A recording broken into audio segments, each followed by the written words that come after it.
MG9 News. Parthasarathi Valmiki.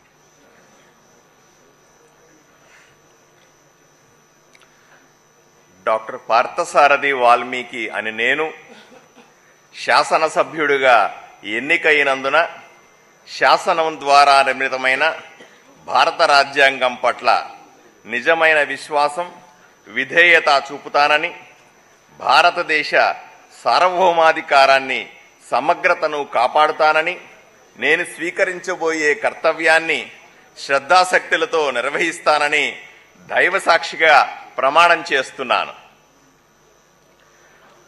Andhra Pradesh శాసనసభ సభ్యుడినైన doctor Parthasarathi Valmiki అనే నేను సభ నియమాలకు కట్టుబడి ఉంటానని, వాటిని అనుసరిస్తానని, సభా మర్యాదలను పాటిస్తానని, సాంప్రదాయాలను గౌరవిస్తానని దైవసాక్షిగా ప్రమాణం చేస్తున్నాను.